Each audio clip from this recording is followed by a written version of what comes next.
উনি 10 বছর বিধায়ক হয়েছেন, দলের কি প্রয়োজন? তিনি ইউডিএফ এর বিধায়ক, একাধারে তিনি রাজ্য দলের বিধায়ক, একাধারে তিনি বিজেপি বিধায়ক।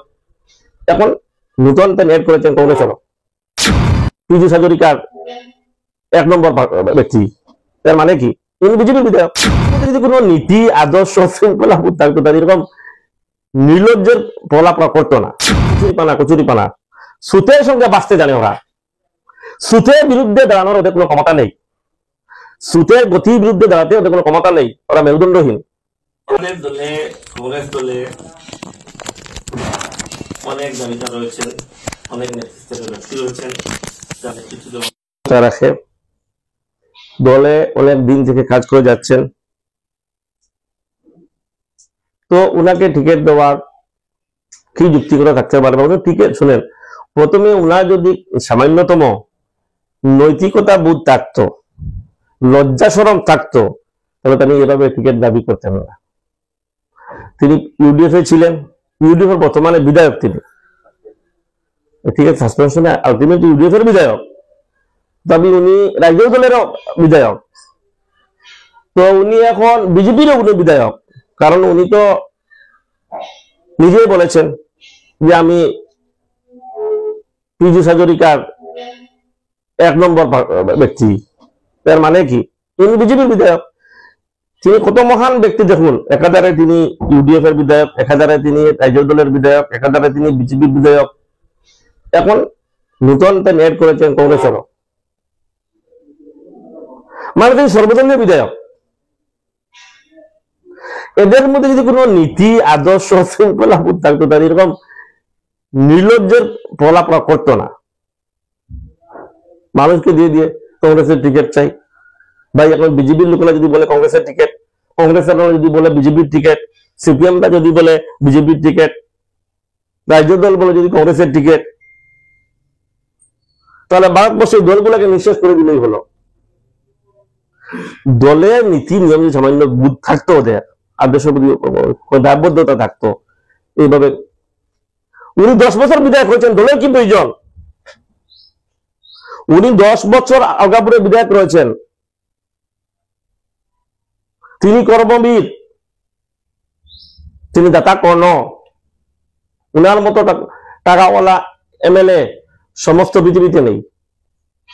উনার যে উনি স্টেটমেন্ট একবার দিয়েছিলেন, আমরা শুনতে পেয়েছি লোকমুখে, যে উনার দেওয়া জাকাতের টাকা দিয়ে, জাকাতের টাকা খেয়ে আলগাপুরবাসী শেষ করতে পারবে না, এত টাকা। উনি গেলেই, রুগী গেলেই 10 লাখ দেন, 5 লাখ দেন, 20 লাখ দেন। খেলার প্রোগ্রামে গেলে 2 লাখের নিচে কোনো কথা নেই। সমস্ত আলগাপুরে যত গৃহহীন মানুষ ছিল, সব মানুষের ঘর উনি 3 লাখ 5 লাখ দিয়ে তৈরি করে দিয়েছেন। যত সমস্ত বাচ্চাদের শিক্ষার প্রয়োজন ছিল, উচ্চশিক্ষার, প্রত্যেককে টাকা তিনি দিচ্ছেন। যত সমস্ত মাদ্রাসা আছে, সব মাদ্রাসার উনি স্যালারি দিচ্ছেন। যত সমস্ত মসজিদ সব বানিয়ে দিয়েছে, সব রাস্তা বানিয়ে, কোনো কাজই নেই। উনি বিধায়ক করবেন কি? সব কাজ তো শেষই করে দিয়েছেন, আর তো কোনো কাজই বাকি নেই। আলগাপুরবাসীর সমস্ত কাজ উনি শেষ করে দিয়েছে, কোনো কাজ বাকি নেই এখন।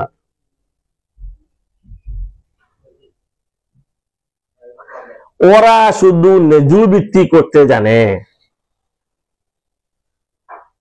পা চাটতে জানে হিমন্তের। ওরা হলো এই, আমি বলে থাকি এজ ইউজুয়াল, কচুরিপানা সুতের সঙ্গে বাঁচতে জানে ওরা। সুতের বিরুদ্ধে দাঁড়ানোর ওদের কোনো ক্ষমতা নেই, সুতের গতির বিরুদ্ধে দাঁড়াতে ওদের কোনো ক্ষমতা নেই, ওরা মেরুদণ্ডহীন। সুতের বিরুদ্ধে দাঁড়াতে শিখুন, বি এ ফাইটার। হিমন্তের অত্যাচারের বিরুদ্ধে দাঁড়াতে শিখুন, হিমন্তের জুলুমের বিরুদ্ধে দাঁড়াতে শিখুন, চেষ্টা করুন।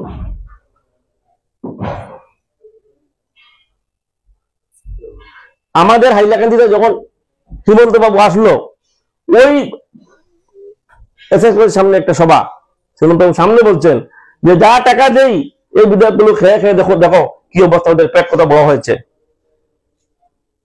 সামান্য যদি মেরুদণ্ড থাকতো, নীতিবোধ থাকতো, সেই দিন ইস্তফা দিত বলে, এত বড় অপমান। আর যদি এই কথা সত্যতা নেই এরকম হতো তাহলে এরা প্রতিবাদ করতো, করেছে। হাইলাকান্দি 3টি আসন আজ 2টিতে রূপান্তরিত হলো। মনিগ্রাম থেকে শুরু করে মিজোরাম পর্যন্ত এই আসনগুলোর মানে মানচিত্র মানুষ, আলগাপুর মানুষ জানেই না যে আলগাপুর কাটিসরা আসন বা হাইলাকান্দি আসনের মানচিত্রটা কিভাবে। এভাবে একদম তছনছ করে দিয়েছে হিমন্ত, এটা রাও রাখাড়ায়নি। গ্রুপগুলা, একটা গ্রুপ 300, একটা 2100, একটা জেলা পরিষদ 25,000, 30,000, একটা 90,000, 80,000। হ্যাঁ, ব্লকগুলো তছনছ, সব কিছু বরবাদ হয়ে গেল, ওরা একটা শব্দও করলো না। সবচেয়ে আশ্চর্য ব্যাপার যে এক গ্রামে 2জন এমএলএ, এক গ্রামেও নয়, এক হ্যাবিটেশনে নয়, এক মানে উইদিন দ্য 100 স্কয়ার মিটারের ভিতরে 2জন এমএলএ। আমাদের লোকের ভাষায় বললে পূর্বের ভূতাতে 1জন আর পশ্চিমের ভূতাতে 1জন। আশ্চর্য, ওরা ওদের গ্রামকে, ওদের জিপি কে হাইলাকান্দি জেলায় রাখতে পারেনি। ওরা আজকে কাছাড় জেলায় বা শিলচর জেলায়, হ্যাঁ 5 গ্রামের কথা বলছি, 5 গ্রাম জিপি তো কোথায় আছে এখন? কাছাড় জেলায়। আমরা হাইলাকান্দিবাসী, আপনাদের মাধ্যমে আমি সমস্ত হাইলাকান্দিবাসীকে একটা প্রশ্ন করব যে বিধায়ক নিজামুদ্দিন চৌধুরী এবং বিধায়ক খলিলুদ্দিন মজুমদারকে প্রশ্ন করা উচিত যে আপনাদের বাড়ি কোথায়, এটা উত্তর দিন। আপনাদের জেলার নাম কি? শুধু একটা প্রশ্ন ওদেরকে করতে হবে যে বিধায়ক খলিলুদ্দিন মজুমদার, আপনার জেলার নাম কি? বিধায়ক হাজী নিজামুদ্দিন চৌধুরী, আপনার জেলার নাম কি? কি বেরিয়ে আসবে? যে লিডারশিপ দেবেন, ভালো কথা, ওনারা মহান ব্যক্তিত্ব, ওদেরকে ভারতবর্ষের যে কোনো জায়গায় নির্বাচনে ওদেরকে টিকিট দেওয়া উচিত, পার্টি নমিনেশন এবং নেতৃত্ব দেওয়া উচিত। কারণ ওরা যেভাবে বিধানসভায় ফাইট করে, আমরা হাইলাকান্দিবাসী সব সাক্ষ্য, আমাদের সব জানা আছে যে আমাদের হকের জন্য কিভাবে, আমাদের অধিকারের জন্য ওরা কিভাবে লড়ে বিধানসভায়, আমরা দেখেছি। হিমন্ত বিশ্ব শর্মা এইভাবে কেঁপে থাকে ওদের মানে আওয়াজ যখন উঠায়, এরা লজ্জা লাগে ওদের এগুলো কথা বলতে। 500 টাকা, 100 টাকা, 200 টাকা দিয়ে মানুষকে এরা খরিদ করতে চায়। এক মহল্লায় 10,000, তো এক মহল্লাকে এভাবে খরিদ করতে চায়।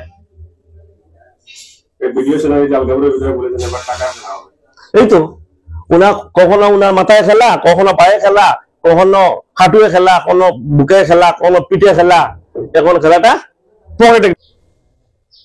গ্রুপগুলো কেন 300 একটা হলো, 2100 একটা হলো? কেন জিপিগুলো এইভাবে, জিপির অবস্থা হলো? কেন ব্লকের অবস্থা হলো? কেন জেলা পরিষদের অবস্থা হলো? প্রতিটা প্রশ্নের উত্তর ওদেরকে দিতে হবে। হাইলাকান্দির জনতার আদালতে এই প্রশ্নের উত্তর দিতে হবে।